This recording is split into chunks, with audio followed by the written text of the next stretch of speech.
Principle of increase of entropy, entropy वृद्धि का नियम। स्टूडेंट्स, इसके पहले वाले वीडियो में हमने एंट्रोपी के बारे में बहुत कुछ पढ़ा और हमने देखा था कि यूनिवर्स की एंट्रोपी रिवर्सिबल प्रोसेस में नियत होती, कोई बदलाव नहीं होता, लेकिन इरिवर्सिबल प्रोसेस अनुक्रमणी प्रक्रियाओं में यूनिवर्स की एंट्रोपी लगातार बढ़ती है। अब हम देखेंगे principle of increase of entropy. According to this principle, increase of entropy, the entropy of universe increases due to natural, which all are irreversible process between initial and final state.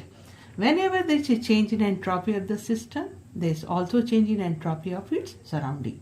So the sum of all these changes in the entropy is called entropy change of the universe. ये क्या कह रहा है कि जितने भी प्रकृति में, नेचर में जितने भी प्रोसेस हैं, प्रक्रियाएं हैं, प्राकृतिक प्रक्रियाएं हैं, वो कैसी होती हैं? अनुत्क्रमणी प्रक्रियाएं होती हैं, जिसके कारण से यूनिवर्स की एंट्रोपी लगातार क्या होगी? बढ़ती जाएगी। यूनिवर्स कैसे बनता है? सिस्टम और सराउंडिंग। तो यदि सिस्टम की एंट्रोपी में कोई चेंज होगा तो सराउंडिंग की एंट्रोपी में भी साइमल्टेनियसली कोई चेंज होता है, और दोनों के चेंजेस को जब हम ऐड करेंगे, सम लेंगे, तो हमें यूनिवर्स की एंट्रोपी में चेंजेस क्या है ये हम फाइंड आउट कर सकते हैं। हम पहले भी पढ़ चुके हैं कि this is the equation which is used to find out change in entropy for reversible process. तो ये एक रिवर्सिबल प्रोसेस है जिसमें कि सिस्टम का स्टेट चेंज हो रहा है I से F, लेकिन इस एक्सप्रेशन को हम एंट्रोपी चेंज कैलकुलेट करना, यदि इरिवर्सिबल प्रोसेस में, अनुत्क्रमणी प्रक्रिया में यदि हमें एंट्रोपी में परिवर्तन निकालना है तो हम इस इक्वेशन को यूज नहीं कर सकते हैं। लेकिन हमें मालूम है कि एंट्रोपी कैसा है? Is a point function. It doesn't depends on the process by which system changes its state, है ना? तो चाहे वो I से F उत्क्रमणी प्रक्रिया से आए, चाहे वो I से F अनुत्क्रमणी प्रक्रिया से आए, एंट्रोपी में परिवर्तन इस बात पर डिपेंड नहीं करता। ओके, तो अब यहाँ पे देखो कि यहाँ पे अब हम लोग एक एग्जाम्पल लेके चल रहे हैं। This is non conducting box जिसके अंदर दो सिस्टम है A और B, दोनों को कांटेक्ट में रखा गया है। A का टेम्परेचर है T1, B का टेम्परेचर है T2। Since T1 is more than T2 तो heat will flow from A to B, है ना? A से B की ओर ऊष्मा का प्रवाह होगा। तो ये प्रोसेस कैसी है? इरिवर्सिबल प्रोसेस है, ठीक है ना? तो इसमें हमको इस इरिवर्सिबल प्रोसेस में एंट्रोपी हमें फाइंड आउट करना है, जिसमें कि Q हीट कहाँ से कहाँ फ्लो होगी? From body A to body B। तो इसके लिए चूंकि ये इरिवर्सिबल प्रोसेस है और हम इरिवर्सिबल प्रोसेस में जब हमें एंट्रोपी चेंज निकालना है तो हम क्या करेंगे? उस रिवर्सिबल प्रोसेस में एंट्रोपी चेंज निकालेंगे जिसमें भी हीट फ्लो हो रही है फ्रॉम A टू B। तो इसके लिए हम यहाँ पे एक हीट रिजर्वायर लेते हैं, ऊष्मा का कुंड लेते हैं। इसकी क्या प्रॉपर्टी होती है? इसके टेम्परेचर को हम बदल सकते हैं। तो सबसे पहले सिस्टम A को हमने किसके कांटेक्ट में रखा? Heat reservoir. तो हीट रिजर्वायर का टेम्परेचर पहले कितना होगा? T1 टेम्परेचर होगा। फिर धीरे धीरे हीट रिजर्वायर का टेम्परेचर कम करके हम कहाँ पे लाएंगे? T टेम्परेचर पर लाएंगे। तो अब T1 A का टेम्परेचर ज्यादा है, हीट रिजर्वायर का टेम्परेचर कम है, तो heat will flow from A to B। कब तक? जब तक कि दोनों सेम टेम्परेचर पर नहीं हो जाएंगे। चूंकि सिस्टम A से एंट्रोपी हीट बाहर निकल रही है, मतलब इसकी एंट्रोपी क्या होगी? कम होगी। तो decrease in entropy of system A कितना हो जाएगा? कितनी हीट फ्लो हो रही है? Q। तो क्या हो जाएगा? डिक्रीज हो रहा है, इसमें माइनस यहाँ पे लिखा है मैंने, तो क्या हो जाएगा? -Q अपॉन T1 डैश, जहाँ पे T1 डैश क्या है? It is T1 plus T1 plus T/2, इन दोनों के टेम्परेचर का मीन है। ओके, तो इतने से सिस्टम A की एंट्रोपी कम हुई, लेकिन इतने ही अमाउंट से हीट रिजर्वायर की एंट्रोपी क्या होगी? बढ़ जाएगी। अब उसके बाद हम लोग क्या करेंगे? इस हीट रिजर्वायर को अब सिस्टम B के कांटेक्ट में रखेंगे। सिस्टम B का टेम्परेचर है T2, तो इसका भी टेम्परेचर T2 पे रहेगा हीट रिजर्वायर का। फिर हम उसको बढ़ा करके T2 से बढ़ा करके कितने टेम्परेचर पर लाए? T टेम्परेचर पर लाए। अब दोनों एक दूसरे के कांटेक्ट में है, तो heat will flow from heat reservoir to system B, जब तक कि सिस्टम B का टेम्परेचर जो भी है T2 में चेंजेस नहीं, दोनों एक ही टेम्परेचर पर जब नहीं आ जाते। तो यहाँ पे देख रहे हैं अब हीट फ्लो हो रही है हीट रिजर्वायर से, मतलब इसकी एंट्रोपी कम होगी। ये इतनी हीट ले रहा है सिस्टम भी, मतलब इसकी एंट्रोपी बढ़ेगी। तो increase in entropy of body B यदि हम लोग निकालेंगे तो कितना होगा, Q अपॉन T2 डैश, जहां पे T2 डैश क्या है, T2 और T का मीन टेम्परेचर है। तो इस प्रकार से हमने देखा कि हीट कहां से कहां फ्लो हुई, ये रिवर्सिबल प्रोसेस है। यहां भी हीट ए से कहां पहुंच गई, बी पहुंच गई, लेकिन डायरेक्ट नहीं बल्कि थ्रू द हीट रिजर्वायर, उष्मा के कुंड के द्वारा ये उष्मा का प्रवाह निकाय ए से निकाय बी की ओर यहाँ पे हुआ। तो इस प्रकार से हमने देखा कि बी की एंट्रोपी बढ़ रही है, मतलब कि हीट रिजर्वायर की एंट्रोपी उतने से ही क्या हो जाएगी, कम हो जाएगी। तो net increase in entropy of the system कैसे निकालेंगे, del S2 plus del S1, जो पॉजिटिव उसको पहले लिखा, जो डिक्रीज हो रहा है वो नेगेटिव साइन वाला उसको बाद में लिखा। तो ये हमारा एक इक्वेशन बना। लेकिन T2 dash is approximate equal to T2 and T1 dash is approximate equal to T1, तो हम क्या लिखेंगे, Q upon T2 minus Q upon T1। तो अब यहाँ पे देखो T2 क्या है, कम है, T2 कम है, मतलब Q अपॉन T2 की वैल्यू क्या होगी, ज्यादा होगी, मतलब ये जो डिफरेंस है ये पॉजिटिव आएगा। तो ये हमने देखा चेंज इन एंट्रोपी पॉजिटिव आ रहा है, मतलब एंट्रोपी क्या हो रही है, ये सिस्टम की एंट्रोपी इतने से क्या हो रही है, बढ़ रही है। लेकिन रिजर्वायर, जो हीट रिजर्वायर है, उष्मा कुंड है, उसकी एंट्रोपी इतने से ही क्या हो जाएगी, कम हो जाएगी। इसका मतलब है यूनिवर्स कैसे बनेगा, सिस्टम और सराउंडिंग। यहाँ पे सराउंडिंग क्या था, हीट रिजर्वायर, उष्मा का कुंड था। जब दोनों को ऐड करेंगे तो हम देखेंगे there is no change in entropy of the universe in reversible process, क्योंकि ये प्रोसेस क्या थी, रिवर्सिबल थी। But in the case of irreversible process हमने देखा था कि system A and B both are enclose inside the non conducting box. तो मतलब दोनों सिस्टम के चारों ओर सराउंडिंग नहीं है, केवल सिस्टम ही वहां पे है। तो सिस्टम की एंट्रोपी कितने से चेंज हो रही है, वैसे ही चेंज होगी जितनी पहले हुई थी। तो Q upon T2 minus Q upon T1 होगा, but this no change in entropy of surrounding. क्यों, क्योंकि दोनों सिस्टम एक कुचालक बक्से के अंदर बंद हुए हैं। मतलब कि ये जो अनुत्क्रमणी प्रक्रिया है, तो एंट्रोपी क्या हो रही है, बढ़ रही है।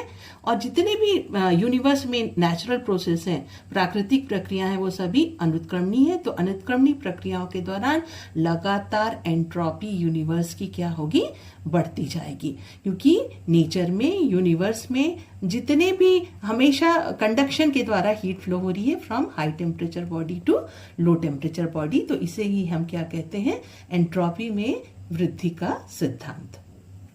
Unavailable energy in natural process in terms of entropy. Entropy के पदों में प्राकृतिक प्रक्रम में अनुपलब्ध ऊर्जा। Change in entropy in any natural process is measure of energy unavailable for work and energy of universe available for work in natural process continuously decreasing।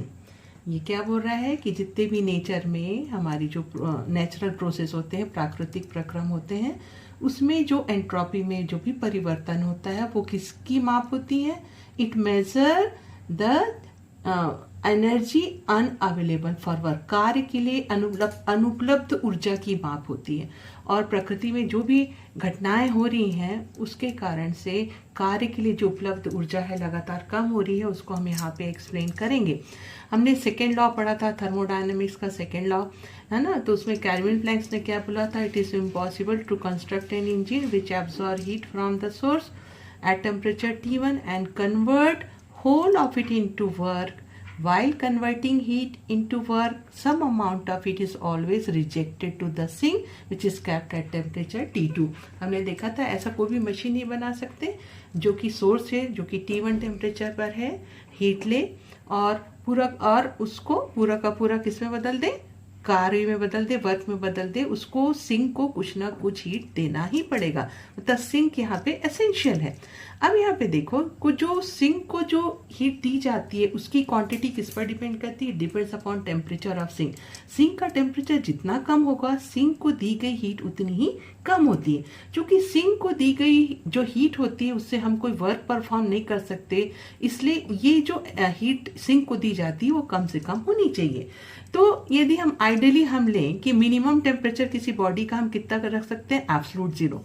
तो माना यदि हमने सिंक को एब्सोल्यूट जीरो पर रखा तो उस समय क्या होगा कि सिंक को दी गई हीट एनर्जी जीरो होगी, मतलब कि जो भी एनर्जी, हीट एनर्जी सोर्स से लिया जाएगा, पूरा का पूरा वर्क में कन्वर्ट हो जाएगा। लेकिन क्या है, ये प्रैक्टिकली इट इज इम्पॉसिबल कि किसी भी बॉडी को हम एब्सोल्यूट जीरो टेम्परेचर, इतने मिनिमम टेम्परेचर तक रख सके। तो अब हम ये कर सकते हैं कि जीरो, एब्सोल्यूट जीरो पर सिंक को तो नहीं रख सकते, लेकिन उसको कम से कम टेम्परेचर में रखने की कोशिश कर सकते हैं। ओके, तो सपोज हमने लिया T0 kelvin is the minimum temperature of the sink at which minimum heat rejected at the sink while converting heat into work. Okay, इसका मतलब है कि हमने क्या किया, सिंक को कम से कम टेम्परेचर पर रखा, तो क्या होगा, जब सोर्स से हीट लेके उसको वर्क में कन्वर्ट करेगा मशीन, तो कम से कम हीट किसको देगा, सिंक को देगा, है ना। It is obvious that heat rejected the sink is not available to convert into work, है ना। हमें मालूम है कि जो सिंक को हीट दी जाती है उससे हम कार्य, वर्क परफॉर्म नहीं कर सकते हैं। इसका मतलब है कि ऐसे समय में जब सिंक का टेम्परेचर मिनिमम होगा तो maximum work will obtained. Okay, तो अब माना कि हमने मिनिमम रखा सिंक का टेम्परेचर T0 केल्विन, तो इफिशिएंसी इस समय क्या होगी, मैक्सिमम। डेफिनेशन क्या है, W/Q, मतलब कार्य भी क्या होगा, मैक्सिमम होगा जब सिंक का टेम्परेचर मिनिमम होगा। तो ये आपका फॉर्मूला होगा। हम लोग क्या लिखते थे पहले, 1 - T2/T1। तो T2 हम सिंक का टेम्परेचर, अभी हमने मिनिमम टेम्परेचर सिंक का कितना रखा है, T0, तो क्रॉस मल्टीप्लिकेशन करके हम यहाँ पे निकालिए मैक्सिमम वर्क जो यहाँ पे मिलेगा। Now we shall consider natural or irreversible process in which heat Q is transferred from hot body which is kept at temperature T1 to the cold body at temperature T2। तो अब हम लोग एक ऐसी नेचुरल प्रोसेस लेंगे जो कि अनुत्क्रमणीय है, जिसमें कि Q हीट कहाँ से कहाँ ट्रांसफर हो रही है, हॉट बॉडी का टेम्परेचर कितना है, T1 से कहाँ तक, कोल्ड बॉडी को जिसका टेम्परेचर है T2। ओके, तो अब ये प्रोसेस क्या है, कंडक्शन के कारण heat will flow from hot body to cold body. तो ये बिफोर कंडक्शन, चालन के पहले हीट कहाँ पे अवेलेबल होगा, heat is available with hot body which is kept at temperature T1। तो उस समय मैक्सिमम अवेलेबल एनर्जी इस प्रोसेस में हमारी, मतलब बिफोर कंडक्शन कितना होगा, Q1 - T0/T1 from equation number 1। तो ये हमारे पर मिला maximum available energy at high temperature T1। अब कंडक्शन के बाद Q हीट किसको अवेलेबल होगी, कोल्ड बॉडी के पास होगी, जो किस टेम्परेचर पर है, T2। तो उस समय हम देखेंगे कि available energy, maximum available energy कितनी आएगी, इसी फॉर्मूला में रखेंगे।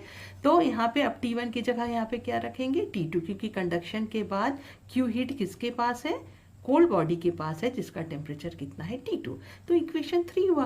अब आप इन दोनों इक्वेशन को कंपेयर करोगे तो आप देखो कि कौन सी वैल्यू ज्यादा है। अब यहाँ पे देखो T1 किसका है, हॉट बॉडी का टेम्परेचर, तो T0/T1 क्या होगा, ये ज्यादा है, तो T0/T1 क्या होगा, कम होगा। तो एक में से कोई भी कम वैल्यू को घटाओगे तो ये डिफरेंस क्या आएगा, ज्यादा। मतलब W maximum at T1 is more than W maximum at T2। मतलब कार्य के लिए उपलब्ध ऊर्जा कैसे सिस्टम, कैसे निकाय के पास ज्यादा होगी, जिसका टेम्परेचर ज्यादा होगा। ओके, तो ये चीज हमको इस इक्वेशन 4 से हमको मिल गई कि thus maximum energy available for work at low temperature is less than maximum energy available for work at high temperature. But in natural process, heat flows from hot body to cold body, which indicate that energy available for work continuously decreases. अभी हमने क्या देखा, जिस body का temperature ज़्यादा है उसके पास कार्य करने के लिए एनर्जी ज़्यादा है, लेकिन नेचर में जितने भी प्रोसेस हो रहे हैं वो सब क्या हो रहा है, जिसमें हीट कहाँ से कहाँ फ्लो हो रही है, हाई टेम्परेचर बॉडी से लो टेम्परेचर बॉडी पर। मतलब कि लास्ट में लो टेम्परेचर बॉडी के पास कार्य के लिए जो उपलब्ध ऊर्जा है वो क्या हो रही है, कम हो रही है। ओके, अब हमें निकालना है कार्य के लिए अनुपलब्ध ऊर्जा। तो कार्य के लिए जो अनुपलब्ध ऊर्जा है, मतलब ये यूजलेस फॉर्म में है एनर्जी, जिससे हम कार्य नहीं कर सकते हैं, वो कैसे मिलेगा, by subtracting these two expression. W maximum at T1 minus W maximum at T2, है ना। दोनों का फॉर्मूले से यहाँ पे रखे और ब्रैकेट ओपन किए तो देखो ये कैंसिल हो गया और ये इस प्रकार से हमारे पास ये एक्सप्रेशन मिला Q/T1 minus Q/T2 into T0। अब ये क्या है, कंडक्शन, है ना। Q हीट फ्लो हो रही है, हॉट बॉडी जिसका टेम्परेचर T1 है और कोल्ड बॉडी को जिसका टेम्परेचर T2, तो ये क्या बताएगा, चेंज इन एंट्रोपी, तो इसलिए लिखा DS और ये है आपका T0। क्योंकि अभी हमने पहले भी पढ़ा है कि नेचुरल प्रोसेस जो कि क्या होते हैं, इरिवर्सिबल होते हैं, अनुत्क्रमणीय होते हैं और अनुत्क्रमणीय प्रक्रियाओं के दौरान एंट्रोपी बढ़ती है, मतलब DS क्या होगा, पॉजिटिव होगा। अब T0 क्या है, T0 is the temperature in absolute scale of temperature, है ना। परम ताप के पैमाने पर कोई ताप है, क्योंकि परम ताप के पैमाने पर नेगेटिव टेम्परेचर नहीं होता, मतलब T0 भी पॉजिटिव होगा, DS भी पॉजिटिव होगा, मतलब एप्सिलॉन भी पॉजिटिव होगा। एप्सिलॉन पॉजिटिव, इसका मतलब है एप्सिलॉन क्या हो रहा है, बढ़ रहा है। हर नेचर में जितने भी नेचुरल प्रोसेस है, हर के दौरान एप्सिलॉन की वैल्यू बढ़ रही है और एप्सिलॉन क्या है, कार्य के लिए अनुपलब्ध ऊर्जा क्या हो रही है, लगातार बढ़ रही है, ठीक है। Which indicate that energy unavailable for work continuously increases during the natural process or energy available for work continuously decreases in the universe। तो हमने देखा कि सभी नेचुरल प्रोसेस जो कि इरिवर्सिबल होते हैं उनके दौरान क्या हो रही है, चूंकि एंट्रोपी बढ़ती है, एंट्रोपी बढ़ने के कारण कार्य के लिए अनुपलब्ध ऊर्जा भी क्या हो रहा है, बढ़ रहा है, मतलब काम करने के लिए जो एनर्जी चाहिए वो लगातार क्या हो रही है, कम हो रही है। TS इंडिकेटर डायग्राम, ताप एंट्रोपी सूचक आरेख। मैंने पहले भी बताया था किसी भी थर्मोडायनामिक सिस्टम के स्टेट को pressure, volume, temperature, internal energy और एंट्रोपी से रिप्रेजेंट करते हैं। तो यदि किसी सिस्टम के स्टेट में चेंज होगा तो उसको पहले हमने देखा था कि PV डायग्राम से उसे इंडिकेट करते हैं, है ना। PV आरेख, सूचक आरेख के बारे में मैंने पढ़ाया था। उसी प्रकार से हम इस चेंज को, स्टेट में जो चेंजेस आ रहे हैं सिस्टम के, उसको हम TS डायग्राम से भी रिप्रेजेंट कर सकते हैं। तो यदि हम मान लें कि एक रिवर्सिबल चेंज हो रहा है और उस दौरान T टेम्परेचर पर सिस्टम या तो हीट एब्जॉर्ब करिए, रिजेक्ट करिए, कितने अमाउंट, DQ अमाउंट, मतलब ये बहुत कम हीट वो या तो एब्जॉर्ब कर रही है या रिजेक्ट कर रही है, ठीक है। तो वो किसके बराबर होगा, DQ equals to T into DS। ये क्या है, mathematical form of second law of thermodynamics. अब हमें ये पता करना है कि यदि स्टेट जब चेंज हो रहा है, पूरा इनिशियल स्टेट से फाइनल स्टेट में किसी भी सिस्टम का, तो कितनी हीट ट्रांसफर होगी, तो हम इसको इंटीग्रेट किए। तो ये हमने लिखा Q equals to integration of DQ की वैल्यू डाला। अब यहाँ पे if we plot a graph, है ना, ग्राफ प्लॉट करने के लिए दो एक्सिस की जरूरत है, तो हम क्या करेंगे, टेम्परेचर को Y एक्सिस पे रखेंगे और एंट्रोपी को X एक्सिस पे रखेंगे। तो एक ग्राफ प्लॉट यदि हम करेंगे तो जो कर्व मिलेगा, ये जो इंटीग्रल है, ये देखो, ये इंटीग्रल किसके बराबर होगा, जो भी कर्व मिलेगा TS डायग्राम में और X एक्सिस या एंट्रोपी एक्सिस के बीच जो एरिया होगा उसको ये इंटीग्रल रिप्रेजेंट करेगा। तो इसका क्या मतलब है कि इस डायग्राम से, TS डायग्राम से हम कितनी हीट ट्रांसफर हो रही है किसी रिवर्सिबल प्रोसेस के दौरान, ये हम डायरेक्टली फाइंड आउट कर सकते हैं इस एरिया के हेल्प से। ओके, अब देखते हैं कि TS डायग्राम में जो कर्व है वो मतलब किस प्रकार होगा, स्ट्रेट लाइन होगा, कर्व होगा, parallel to axis, straight line parallel to y axis, ये इस बात पर डिपेंड करेगा कि प्रोसेस कौन सी है। तो सपोज प्रोसेस यदि आइसोथर्मल प्रोसेस है, मतलब टेम्परेचर कांस्टेंट है, तो टेम्परेचर को हमने किस पर लिया है, वाई एक्सिस पे लिया है, तो इस समय हमको क्या मिलेगा, स्ट्रेट लाइन मिलेगा which is parallel to entropy axis या एक्स एक्सिस। यदि एडियाबेटिक प्रोसेस है, एडियाबेटिक प्रोसेस में क्या होती है, एंट्रोपी कांस्टेंट होती है और एंट्रोपी को हमने एक्स एक्सिस पे लिया, इसका मतलब है we get straight line which is parallel to y axis और टेम्परेचर एक्सिस। ओके, तो अब यहाँ पे देखो, ये है आपका TS डायग्राम पे कार्नो साइकिल, ये है PV डायग्राम पे कार्नो साइकिल, है ना, पहले भी अपन पढ़ चुके हैं। 4 इसमें स्टेप्स होते हैं, isothermal expansion, adiabatic expansion, isothermal compression, adiabatic compression.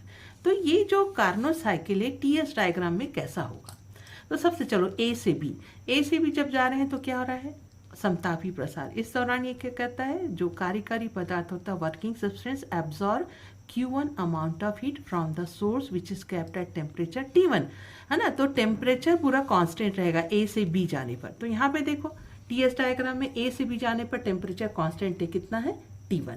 तो हमको आइसोथर्मल एक्सपांशन में एक स्ट्रेट लाइन मिली जो कि एंट्रोपी एक्सिस के पैरेलल है। फिर दूसरी प्रोसेस है आपकी एडियाबैटिक एक्सपांशन। एडियाबैटिक एक्सपांशन में क्या होगा, एंट्रोपी कांस्टेंट होगी। तो बी पॉइंट पर एंट्रोपी कितनी थी, S2। तो बी से सी आते थे भी एंट्रोपी क्या होगी, कांस्टेंट रहेगी। तो हमको एक स्ट्रेट लाइन मिलेगा जो कि टेम्परेचर एक्सिस के पैरेलल होगा। उसी प्रकार से आइसोथर्मल कंप्रेशन, CD पार्ट क्या बताता है, समतापी संपीड़न। इस दौरान क्या करता है, कार्यकारी पदार्थ वर्किंग सब्सटेंस Q2 हीट को सिंक को रिजेक्ट करता है। और सिंक कितने टेम्परेचर पर रखा होता है, T2। तो देखो C से D आने पर टेम्परेचर कितना है, T2। तो फिर हमको एक स्ट्रेट लाइन मिली जो कि एंट्रोपी एक्सिस के पैरेलल है। फिर लास्ट प्रोसेस आपका क्या है, एडियाबैटिक कंप्रेशन। एडियाबैटिक कंप्रेशन मतलब कि एंट्रोपी कांस्टेंट होना चाहिए। तो D पॉइंट पर एंट्रोपी देखो S1 थी, मतलब D से A तक जाते भी एंट्रोपी क्या रहेगी, कांस्टेंट S1 रहेगी। तो हमको एक स्ट्रेट लाइन मिली जिस पैरेलल टू टेम्परेचर एक्सिस। तो इस प्रकार से कार्नोट साइकिल एक रेक्टेंगुलर हमको यहाँ पे मिल गया, किसमें, TS डायग्राम में। ओके, अब हम लोग निकालेंगे कि A से B जब जा रहा है आइसोथर्मल एक्सपांशन के दौरान कितनी हीट ये अब्जॉर्ब करेगा। तो हीट इक्वल्स टू क्या होता है, temperature into change in entropy. ये फॉर्मूला है हमारे पास। तो A से B जाने पर कितनी हीट ले रहा है, Q1। किस टेम्परेचर पर, T1 टेम्परेचर पर। A से B में एंट्रोपी चेंज कितना हो रहा है, देखो A में एंट्रोपी है S1, B में एंट्रोपी है S2। तो चेंज इन एंट्रोपी क्या हुआ, S2 माइनस S1। तो इस प्रकार से यहाँ पे आप देखो, heat taken from the source at temperature T1 in isothermal expansion. समतापी प्रसार AB के दौरान स्रोत T1 से ली गई ऊष्मा कितनी होगी, T1 टेम्परेचर है, और चेंज इन एंट्रोपी कितनी है, S2 माइनस S1। तो किस एरिया के बराबर होगा, एरिया ABFEA। ओके, अब हम सिंक को कितनी हीट देंगे आइसोथर्मल कंप्रेशन के दौरान, ये देखेंगे। Heat given to the sink at temperature T2 in isothermal compression. तो फिर फॉर्मूला Q2 इक्वल्स टू क्या होगा, टेम्परेचर। तो C से D तक जाते टेम्परेचर T2 कांस्टेंट था और एंट्रोपी में चेंजेस कितना है, S2 माइनस S1। तो ये मिला area of the rectangular CDEFC। Okay, तो अब हमको निकालना है एक कंप्लीट साइकिल में वर्क कितना परफॉर्म होगा। तो एक पूर्ण चक्र में कार्य में परिवर्तित ऊष्मा, है ना। तो W इक्वल्स टू किसके बराबर होता है, Q1 माइनस Q2। तो दोनों की वैल्यू डाल दिए, तो कौन सा एरिया मिला, एरिया ABCDA। अब यहाँ पे देखो एरिया, ये जो शेडेड पार्ट है उस एरिया के बराबर हुआ। मतलब एक पूर्ण साइकिल में in one cycle heat which is converted into work is equal to area of the rectangular ABCDA। Okay, तो यहाँ पे हम लोग ये निकाल लिए और Q1 और Q2 की वैल्यू डाल दिए। ये Q1 कितना है, T1 S2 minus S1 minus T2 S2 minus S1, common लिया तो ये आया।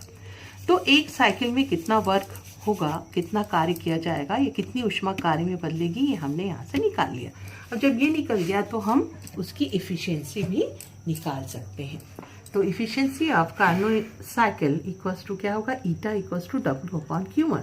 और W क्या है, एक पूर्ण कंप्लीट साइकिल में हीट जो कि वर्क में कन्वर्ट हुई है वो है W and it is equals to Q1 minus Q2। तो एरिया के टर्म्स में हम Q1 माइनस Q2 भी मालूम है, ये हमने रखा। और Q1 माइनस Q2 हमने कैलकुलेट किया इतना, और ये वाला Q1 की वैल्यू इतनी है। तो ये कैंसिल हो गया S2 माइनस S1, और ये आपका फॉर्मूला आया efficiency equals to 1 minus T2 upon T1। Entropy and disordered. Entropy तथा अव्यवस्था, कोई भी सिस्टम किससे मिलकर बना होता है, मॉलिक्यूल्स। और मॉलिक्यूल्स क्या होते हैं, रैंडम मोशन पे होते हैं।